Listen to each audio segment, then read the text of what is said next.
قرآن پاک نے ہمارا نبی پاک علیہ السلام کے ساتھ جو رشتہ بیان کیا ہے وہ رشتہ بڑا خوب ہے. کہا النبی اولا بالمؤمنین من انفسہم، فرمایا یہ نبی مومنوں کے جانوں سے بھی زیادہ قریب ہے. ہم بڑا عام لفظ بولتے ہیں کہ فلاں چیز میرے دل کے بڑی قریب ہے، میری سوچ کے بڑی. جو لوگ دل کے قریب ہوتے ہیں ان کے پاس اٹھنے بیٹھنے کو دل کرتا ہے. تو اللہ کریم نے قرآن پاک میں فرمایا کہ یہ پیغمبر صلی اللہ علیہ وسلم تمہاری جانوں سے بھی تمہارے قریب ہے. اور حضور نے وضاحت کر دی، نبی پاک نے وضاحت کر دی. حضور نے فرمایا لا یؤمن احدکم حتی اکون احب الیہ من والدہ وولدہ والناس اجمعین او کما قال نبی صلی اللہ علیہ وسلم.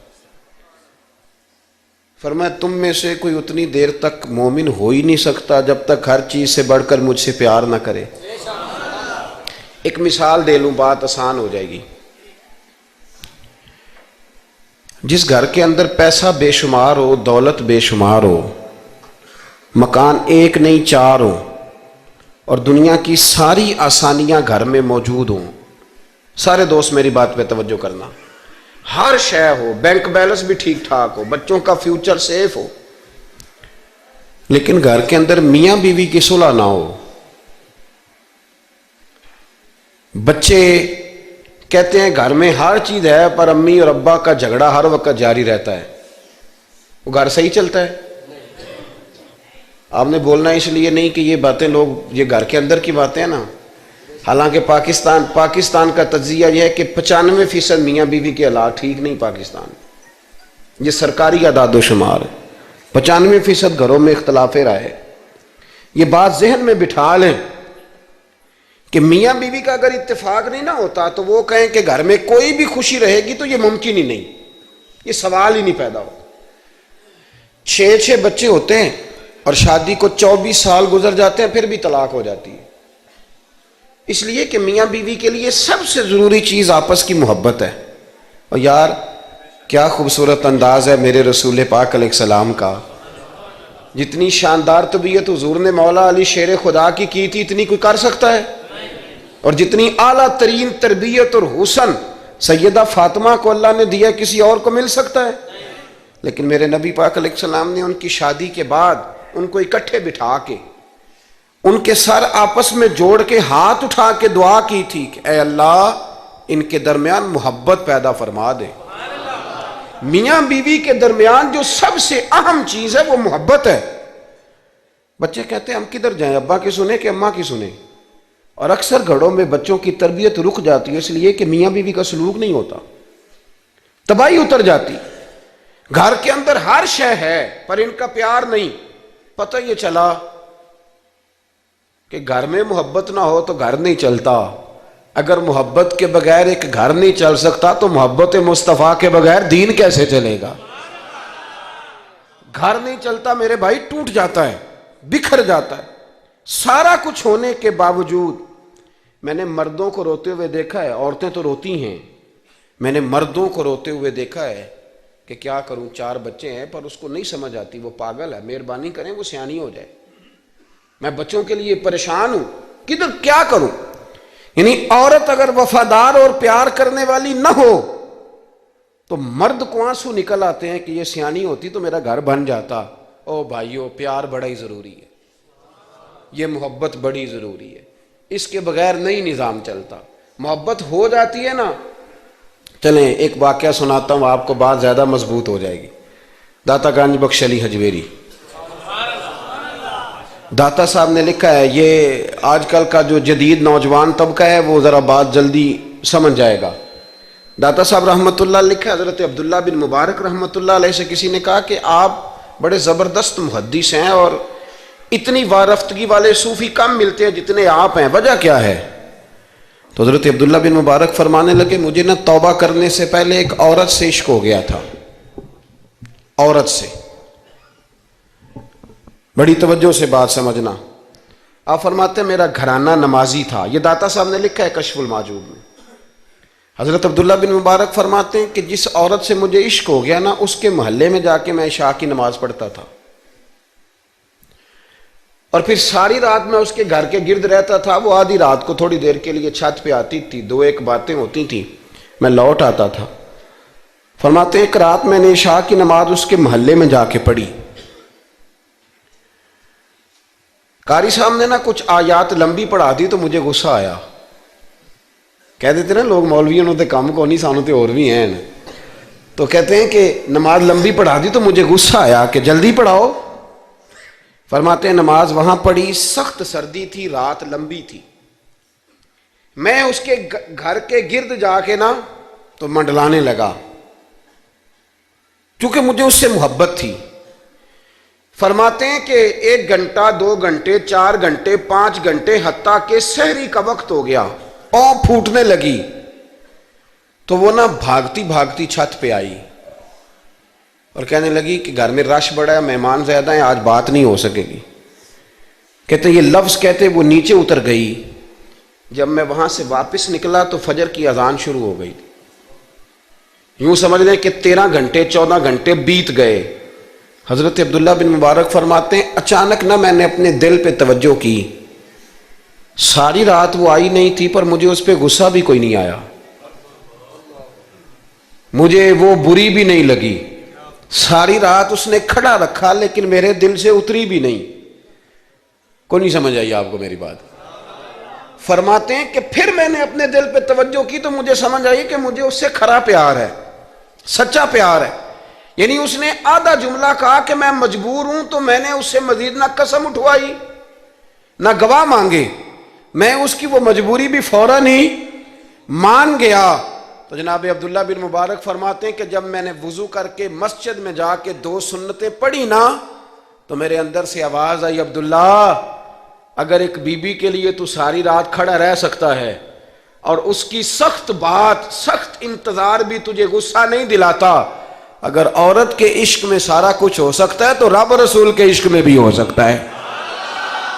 پھر ان کی بتائی ہوئی تراویحاں تجھے غصہ نہیں دلائیں گی, پھر ان کا کہا ہوا روزہ تجھے غصہ, پھر تو یہ نہیں کہے گا کہ بڑا مشکل کام ہے جی گرمیاں دے روزے نے.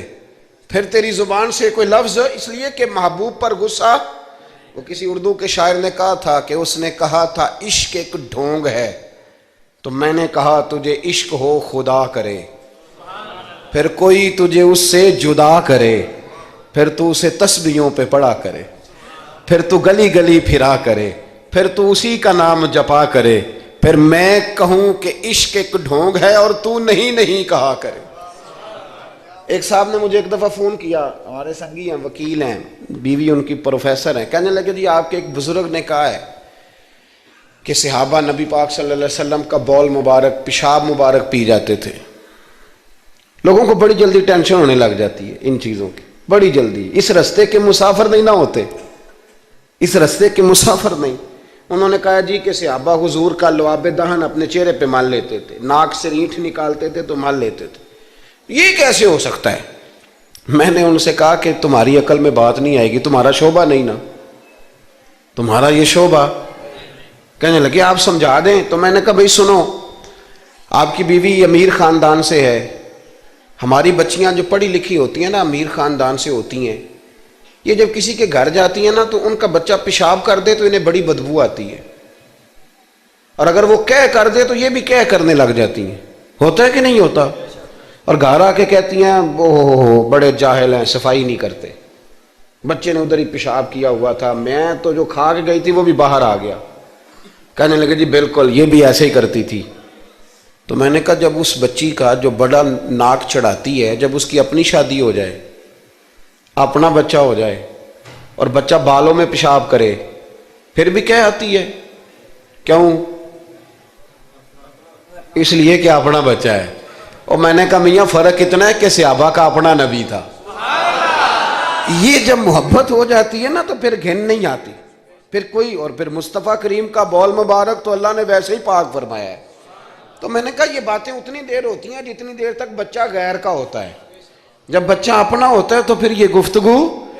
جب تک بچہ غیر کا تھا, آواز کم کریں گی تھوڑی, جب تک بچہ غیر کا تھا اس وقت تک کہہ بھی آ رہی تھی, بدبو بھی آ رہی تھی, گھن بھی آ رہی تھی. اور پھر بچے نے الٹی کر دی, اماں کے کپڑوں پہ کر دی, اس کے گود میں کر دی, لیکن پھر اماں کو کوئی تکلیف کیوں؟ اب کیا ہوا ہے؟ اب اس سے پیار ہو گیا، اب اس سے محبت ہو گئی۔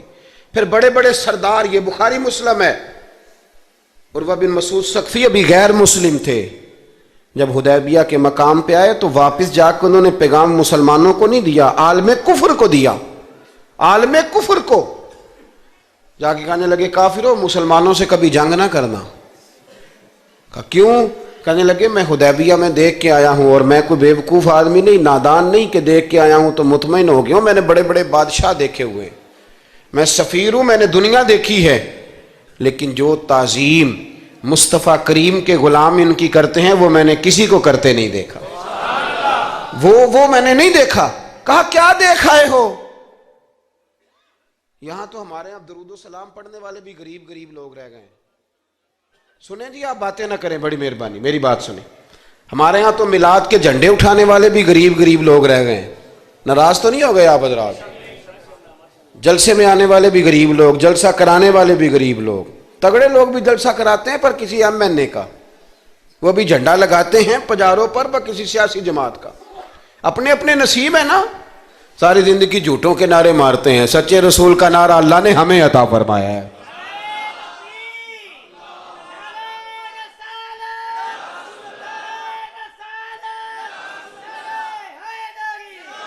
مقام توجہ، اللہ آپ کو سنیں۔ عروہ بن مسعود کہنے لگے کہ ان سے جنگ نہ کرنا۔ کہا کیوں؟ کہنے لگے یار میں نے بھی زمانہ دیکھا ہے پر میں عجیب ہی نظام دیکھ کے آیا ہوں کہ نبی پاک صلی اللہ تعالی وسلم نے وضو کیا ہے، کلی کے لیے پانی منہ میں ڈالا، اور جب وہ پانی واپس نکلا ہے نا تو میں نے دیکھا ہے صحابہ نے ہاتھ آگے کر دیے۔ اور عروہ کہنے لگا یہ سارے غریب لوگ نہیں تھے، ان میں بلال حبشی جیسے غریب بھی تھے اور عبد الرحمن ابن عوف جیسے سیٹھ بھی تھے۔ اور میں نے دیکھا ہے کہ جب نبی پاک علیہ السلام نے رینٹ مبارک نکالی ہے تو میں نے ابو بکر صدیق جیسے دانشوروں کو لائن میں کھڑے دیکھا ہے، میں نے عمر فاروق رضی اللہ تعالیٰ عنہ جیسے مضبوط اعصاب کے لوگ، مضبوط قوت فیصلہ رکھنے والے، ان لوگوں کو میں نے لائنوں میں کھڑے دیکھا ہے، اور میں نے علی المرتضیٰ جیسے شیر کو لائن میں کھڑے دیکھا ہے۔ میں شیروں کو دیکھ کے آیا ہوں جو لائنوں میں کھڑے ہیں، اور خواہش یہ ہے کہ حضور کی کلی کے پانی کا ایک قطرہ مل جائے، قطرہ۔ اور یار میں نے عجیب رنگ دیکھا ہے، عجیب۔ آج تو میری جماعت کا یہ حال ہوا ہے کہ جعلی پیروں پہ تنقید کرتے کرتے لوگوں نے اصلیوں کا ادب بھی چھوڑ دیا ہے۔ اب تو یہ حال ہوا ہے کہ یہاں درد والی سوز والی مجالس میں بھی یوں لگتا ہے محفل نہیں میلہ ہے۔ کہاں گئے آنسو، کہاں گیا درد، کہاں گیا ادب، کہاں گیا سوز، کہاں گئی وہ کیفیات؟ عروہ بن مسعود کہنے لگے خبردار ان سے جنگ نہ کرنا، اس لیے کہ جو اپنے مصطفیٰ سے اتنا پیار کرتے ہیں وہ دین کا جھنڈا کبھی زمین پہ نہیں گرنے دیں گے۔ آپ لوگ اپنی اپنی جگہ پہ بیٹھیں جی، اب پیسے لے کے نہ آئیے گا۔ اور ایک مسئلہ شرعی اور یاد رکھ لیں، بات سامنے آ گئی، کبھی کسی نعت خواں کو پیسے دینے ہوں تو نابالغ بچے کے ہاتھ کبھی نہ بھیجیں، یہ جائز ہی نہیں شرعن۔ پتہ ہے آپ کو مسئلے کا؟ نابالغ بچہ کوئی چیز کسی کو دے تو اس سے لینا جائز ہی نہیں، وہ خوشی سے بھی دے تب بھی لینا جائز نہیں، جب تک وہ بالغ نہیں تب تک وہ دے سکتا ہی نہیں۔ اس مسئلے کو ہمیشہ ذہن کے اندر رکھیں۔ سمجھ آ رہی ہے میری بات کی؟ نہیں کوئی نہیں، آپ نے سمجھا نہیں بات کو، سمجھتے تو ہاں نہ کرتے۔ نابالغ بچے کو کبھی پیسے دے کے نہیں اٹھائیں، اس لیے کہ جائز نہیں اس کے ہاتھوں سے لینا، جائز نہیں۔ ورنہ مولانا دیدار علی شاہ صاحب رحمۃ اللہ علیہ اعلیٰ حضرت کے خلیفہ تھے، وہ کہتے ہیں مجھے کئی دفعہ میرے یاروں نے کہا تھا کہ اعلیٰ حضرت سے ملنے چلیں، تو میں کہتا تھا میں خود سید ہوں، خود عالم ہوں، میں کیوں جاؤں کسی کے پاس۔ کہتا جس دن پہلے دن گیا نا تو ایک چھوٹا طالب علم کنویں پہ پانی نکال کے وضو کر رہا تھا، میں نے کنویں سے پانی میں نے سمجھا کہ ڈیوٹی، آپ کو پتہ نا بڑی مصیبت ہوتی ہے طالب علموں کے حصے میں آئی ہوئی، سارے کام ان بیچاروں نے کرنے ہوتے ہیں، یعنی قدموں کے نیچے فرشتوں نے پارے بچھائے ہوتے ہیں اور کندھے کے اوپر کمیٹی والوں نے قربانی کی کھال رکھی ہوتی ہے، یہ طالب علموں کا عشر ہوتا ہے۔ تو وہ طالب علم بیچارہ پانی نکالا ہوا تھا، اس نے، سید صاحب کہتے ہیں میں وضو کرنے لگا نا تو طالب علم کہنے لگا بابا جی پوچھ تو لو، پانی تو میرا ہے۔ میں نے سمجھا کہ شاید خدمت پہ مامور ہے، نمازیوں کو وضو کر، اس نے کہا پانی تو میرا ہے۔ تو میں نے کہا چل بیٹے تو اجازت ہی دے دے میں وضو کر لوں۔ تو کہنے لگا آپ کو مسئلے کا پتہ ہونا چاہیے، میں نابالغ ہوں، اپنی مرضی سے بھی چیز کسی کو نہیں دے سکتا۔ سید صاحب کہتے ہیں میں نے اللہ اکبر کہا اور میں نے کہا دیدار علی شاہ تو بڑا عالم ہے، پر احمد رضا کے تو نابالغوں کا علم بھی تجھ سے زیادہ ہے۔ اس کرو مدح اہل دول رضا، اور پڑے اس بلا میں میری بلا، میں تو گدا ہوں اپنے کریم کا، میرا دین پا رہا ہے نانے۔ آمدام برسر مطلب رسول پاک کی محبت یہ انسان کو سجاتی ہے، سنوارتی ہے، تکبر دور کرتی ہے، عاجزی پیدا کرتی ہے، یہ روح کا وضو کراتی ہے۔ جب حضور کی محبت میں لوگ روتے ہیں تو پھر انسان کا دل صاف ہو جاتا ہے۔ نبی پاک کی محبت انسان کو آداب کا پابند کرتی ہے، وہ نعت کے ساتھ وابستہ ہو جاتا ہے، مسجد کی صفائی کرنا اس کے لیے آسان ہو جاتا ہے۔ حضور سے محبت ہوتی ہے تو بہانے نہیں کرتا بندہ کہ اب میں رمضان سے نماز شروع کروں گا، حج کر کے آؤں گا تو نیک بنوں گا، داڑھی رکھوں گا تو لوگ کیا، پھر یہ بہانے ختم ہو جاتے ہیں۔ اس لیے کہ محبت عمل کرنا آسان کر دیتی، محبت آسانی پیدا کرتی۔ حضرت ابو بکر صدیق رضی اللہ تعالیٰ عنہ سے کسی نے پوچھا تھا کہ آپ سب سے زیادہ راضی کب ہوئے؟ حدیث بخاری مسلم میں بھی ہے، پر کنز المال سے عرض کر رہا ہوں، وہاں تفصیل زیادہ ہے۔ حضرت ابو درداء رضی اللہ تعالیٰ عنہ فرماتے ہیں کسی نے پوچھا راضی کب ہوئے؟ انسان بڑی دفعہ راضی ہوتا ہے نا، جب مسلمان ہوئے تھے تب بھی بڑے راضی ہوئے ہوں گے، جب اللہ نے بیٹا دیا تھا تب بھی بڑے راضی ہوئے ہوں گے، اور پھر اللہ نے انہیں امیر المومنین بنایا، یہ سارے وقت ہوتے ہیں نا خوشی کے۔ کہا راضی کب ہوئے؟ تو صدیق اکبر بیٹھ گئے، فرمانے لگا بتاتا ہوں۔ کہ بتائیے۔ فرمانے لگے اس دن بڑا ہی راضی ہوا تھا جس دن میں نبی پاک کو مکے سے مدینے لے کے جا رہا تھا صلی اللہ علیہ وسلم، میں بڑا راضی ہوا۔ کہا کس طرح؟ تو حضرت صدیق اکبر فرماتے ہیں جب ہم مکے سے مدینے جا رہے تھے تو گرمی زیادہ تھی، میں نے دیکھا کہ حضور کو پسینہ آ رہا ہے اور پسینے کے قطرے میں نے چہرے پر ٹپکتے دیکھے۔ فرماتے میں پریشان ہو گیا کہ کوئی ٹھنڈا سایہ ملے تو میں حضور کو تھوڑا آرام کراؤں۔ فرماتے ہیں دائیں بائیں دیکھا کوئی چیز نظر نہ آئی، ایک پہاڑ کی ڈھلان تھوڑی جھکی ہوئی تھی، میری نظر پڑی تو میں نے عرض کی یا رسول اللہ اگر اجازت دیں تو دیکھ آؤں؟ حضور نے فرمایا دیکھ لو۔ کہتے میں گیا اور اپنی پگڑی کھول کے میں نے اس جگہ کو صاف کیا، پھر میں نے وہاں اپنی چادر بچھائی، عرض کی حضور تھوڑی دیر آرام کر لیں۔ او بھائی یہاں لوگ کہتے ہیں تعلیمات کی بات کرو، نماز روزہ حج زکوٰۃ کی بات کرو، اور جب تک ذات سے پیار نہیں نہ ہوتا بندہ بات بھی نہیں مانتا۔ یہ محبت مصطفیٰ ہوگی تو سارے کام آسان ہو جائیں گے۔ عشق رسول صلی اللہ تعالی علیہ وسلم آسان کر دے گا جینا۔ اعلیٰ حضرت فرماتے ہیں عشق تیرے صدقے جلنے سے چھٹے سستے، جو آگ بجھا دے گی وہ آگ لگائی ہے۔ حضور صلی اللہ علیہ وسلم کے لیے میں دیکھ کے آیا سایہ، آپ فرماتے ہیں پھر میں نے عرض کی یا رسول اللہ صلی اللہ علیہ وسلم تھوڑی دیر آرام کریں۔ کہتے ہیں حضور لیٹ گئے تو میرے دل میں خیال آیا کہ کوئی ٹھنڈی چیز ملے نا تو مصطفیٰ کریم کو پیش کروں۔ کہتے ہیں دائیں بائیں دیکھا تو ایک چرواہا بکریاں چرا رہا تھا، اس سے میں نے کہا کہ دودھ دے دو گے تھوڑا سا؟ وہ کہنے لگا کہ اگر آپ ڈیرے پہ مانگتے تو 3 دینار، یہاں 4 دینار کا۔ آپ فرمانے لگے میں نے تو سوچا تھا تو بہت بڑی قیمت مانگے گا، صرف 4 دینار۔ کہتے ہیں اسی وقت دیا۔ میں نے اسے کہا کہ پانی کہاں ملے گا؟ ذرا دیکھنا، یہ صحابہ روایت کر رہے ہیں، محدثین قبول کر رہے ہیں، جرح و تعدیل کے بعد اپنی کتب میں لا رہے ہیں، اس کا مطلب ہے یہ بھی دین کی اصل ہے، اس کا مطلب ہے یہی بنیادی دین ہے جو ہمارے محدثین نے ہم تک پہنچایا۔ میرے رسول کریم علیہ السلام کے غلاموں، حضرت ابو بکر صدیق رضی اللہ تعالیٰ عنہ کہتے ہیں میں نے کہا کہ پانی کہاں ملے گا؟ وہ کہنے لگا پانی بڑی دور ہے۔ میں نے کہا کتنی دور ہے؟ کہنے لگے وہ پہاڑ کے پیچھے۔ میں نے کہا سفر نہ بتا، بس تو رستہ بتا۔ اس لیے کہ جب عشق سکھاتا ہے آداب خود آگاہی، پھر کھلتے ہیں غلاموں پہ اسرار شہنشاہی۔ بتا جانا کہاں ہے؟ حضرت ابو بکر صدیق رضی اللہ تعالیٰ عنہ کہتے ہیں اس نے کہا پہاڑی کے پیچھے کنواں ہے۔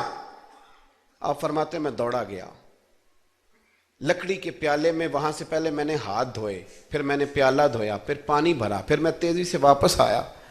آ کر کے میں نے اس چرواہے سے کہا یار اس طرح کرو، پہلے اپنے ہاتھ دھو لو، پھر بکری کے تھن دھو لو، پھر مجھے دودھ دھو دو۔ کہتے مجھے کہنے لگا بڑے صاف ستھرے لگتے ہو، بڑے نفیس ہو۔ اور میں نے کہا یار میری بات نہیں، جن کے لیے لے کے جانے انہیں اللہ نے بڑا پاک صاف پیدا فرمایا، جن کے لیے لے کے جانے ان کی بڑی شان ہے۔ جناب ابو بکر صدیق فرماتے ہیں اس نے مجھے کہا تو خود ہی دھو لے۔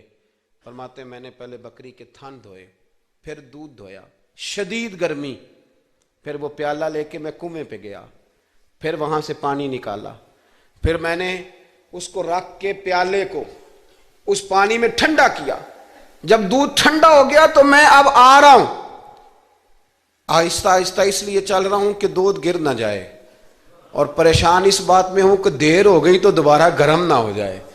آپ فرماتے ہیں لا کہ میں محبوب کی بارگاہ میں حاضر ہوا تو حضور کی آنکھ مبارک لگی ہوئی تھی، اب دل میں خیال آیا جگا میں سکتا نہیں، اور اگر حضور دیر سے اٹھے تو پھر گرم ہو جائے گا، کہتے ابھی میں کھڑا ہوا ہی تھا کہ میرے مصطفیٰ نے آنکھیں کھول دی، رسول کریم علیہ السلام نے آنکھیں کھولی۔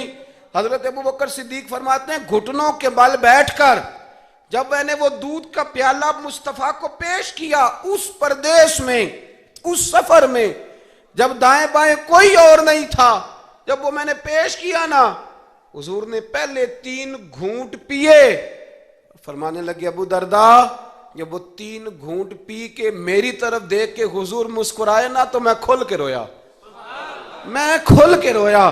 اور فرماتے ہیں جب نبی پاک نے وہ سارا دودھ پی لیا اور حضور نے فرمایا نا مجھے بڑا اچھا لگا ہے، تو فرماتے ابو درداء میں اس دن اتنا راضی ہوا کہ نہ اس سے پہلے کبھی ہوا تھا نہ اس کے بعد کبھی ہوا۔ ذات رسالت کے ساتھ صحابہ کا جو تعلق ہے نبی پاک کی ذات کے ساتھ، یہ نا عقل مند آدمی بیچارہ ساری زندگی بحث ہی کرتا رہتا ہے، میں نے دیکھیں ساری زندگی۔ حضرت ملا رومی فرمایا کرتے تھے اللہ نے لوگوں کو عقل دی ہے استعمال کرنے کے لیے، پر لوگ ساری زندگی عقل کے ہاتھوں استعمال ہوتے رہے۔ عقل مندوں کا مرشد بھی کوئی نہیں ہوتا، کئی میری طرح کے پڑھے لکھے ہوتے ہیں ان کا بھی پیر کوئی نہیں ہوتا، وہ خود ہی بہت بڑے پیر ہوتے ہیں، کوئی نہیں جس سے رہنمائی لے، اس لیے کہ وہ نفس اتنا موٹا ہو جاتا ہے کہ کسی جگہ نہ پیار کرنے دیتا ہے نہ محبت کرنے دیتا ہے، 4 پیسے آ جائیں تو اس آدمی کا بھی کوئی رہنما نہیں ہوتا، اس لیے کہ اب وہ خود سارا کچھ ہو جاتا ہے۔ بھائیو، رسول پاک کے غلاموں نے جب مصطفیٰ کریم کی باری آئی تو عقل نبی پاک کے قدموں پہ قربان کر دی، پھر انہوں نے دائیں بائیں ادھر ادھر نہیں دیکھا، کبھی نہیں کوئی سوال کوئی جواب، کبھی ادھر ادھر نہیں گئے، سیدھا ذات رسالت کے ساتھ پیار۔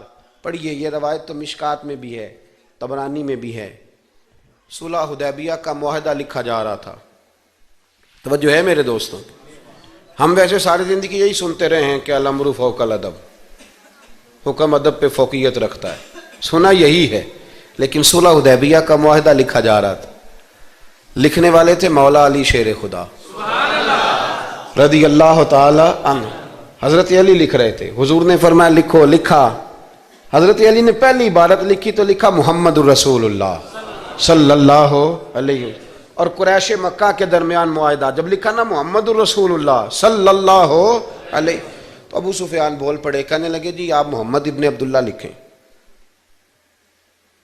کیونکہ ہم معاذ اللہ ہم رسول اللہ تو مانتے نہیں، یہ مان جائیں تو جھگڑا ختم، محمد ابن، حضور محمد ابن عبداللہ بھی ہیں نا، اور محمد الرسول اللہ بھی ہیں۔ امام زرقانی کہتے ہیں نبی کریم علیہ السلام نے فوراً کہا حضرت علی سے، علی اس طرح کرو رسول اللہ کاٹ کے نہ تو ابن عبداللہ لکھ دو۔ حضرت مولا علی شیر خدا خاموش ہو گئے، سنا ہم نے یہی ہے ساری زندگی کہ حکم فوقیت رکھتا ہے، لیکن حضرت علی خاموش ہو گئے۔ حضور نے دوسری دفعہ کہا علی رسول اللہ کاٹ کے نہ تو محمد ابن عبداللہ لکھ دو، حضرت مولا علی شیر خدا خاموش ہیں۔ تیسری دفعہ جب حضور نے کہا تو امام زرقانی کہتے قلم نیچے رکھا حضرت علی نے، ہاتھ باندھے اور آنکھوں میں آنسو آ گئے، کہا یا رسول اللہ میں مجبور ہوں، مجھے رسول اللہ لکھنا تو آتا ہے پر کاٹنا نہیں آتا، حضور میں نا یہاں مجبور ہوں، حضور میں مجبور ہوں، لکھنا آتا ہے پر کاٹنا۔ بھئی سوال اٹھتا ہے نا کہ لکھنا آتا ہے تو کاٹنا کیوں نہیں آتا؟ لیکن 1500 صحابہ موجود تھے، کسی نے اعتراض نہیں کیا کہ علی حضور حکم دے رہے ہیں لکھو، کیوں نہیں لکھ رہے؟ جہاں وہ مفتی ہوتا نا، وہ B com M com M S C تو فٹافٹ درس دیتا، مولانا آپ یہ کیا کہہ رہے ہیں، حضور نے کہا تو ویسے کریں۔ اور میرے بھائی جب محبت ہوتی ہے نا، ایک شعر ہے خواجہ غلام فرید صاحب کا، اگر آپ کی سمجھ میں آئے تو بڑی اچھی بات ہے، نہ آئے تو پھر بھی بڑی اچھی بات ہے، اگر سمجھ میں آئے تو کیا بات۔ خواجہ غلام فرید صاحب کہا کرتے تھے تن تندور ہڈاں دا بالن، ਤੇ ਅਸੀਂ ਹਾਂਵਾਂ ਨਾਲ ਤਪਾਇਆ, ਕੱਪ ਕੱਪ ਮੁਕੀਆਂ ਪੇੜੇ ਕੀਤੇ, ਉਤੋਂ ਇਸ਼ਕ ਪਲੇਥਨ ਲਾਇਆ, ਤਨ ਦਾ ਸਾਲਨ ਮਨ ਦੀ ਹਾਂਡੀ ਤੇ ਲੂਣ ਸਬਰ ਦਾ ਪਾਇਆ। ਗੁਲਾਮ ਫਰੀਦਾ ਵੇ ਮੈਂ ਸਾਰੀ ਤੇਰੀ, ਤੈਨੂੰ ਅਜੇ ਯਕੀਨ ਨਹੀਂ ਆਇਆ। ਗੁਲਾਮ ਫਰੀਦਾ ਵੇ ਮੈਂ ਸਾਰੀ ਤੇਰੀ,